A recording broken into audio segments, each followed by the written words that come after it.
momentarily. And you say you're ready, David? Okay, let's pull the trigger. Psychological aspects of it also that you get stuck there.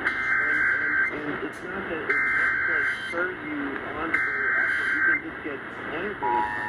And something like the parasympathetic, it gives you a little bit of breathing room to help you plan, to help you strategize, to help you figure out how to get a little bit of a better job. We interrupt programming at the request of the National Weather Service to activate the North Texas Emergency Alert System.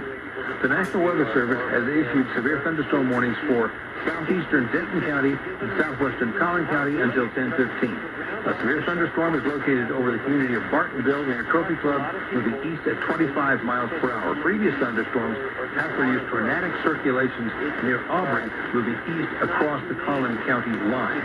Once again, a severe thunderstorm warning indicated for Denton County and southeastern Collin County until 10:15. A new severe thunderstorm located over Bartonville near Trophy Club moving east at 25 miles per hour. This line has produced tornado warnings in Denton and Collin counties within the last hour.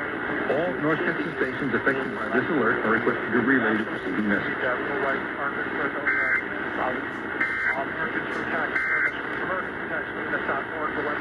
Okay, and back live here from the WB.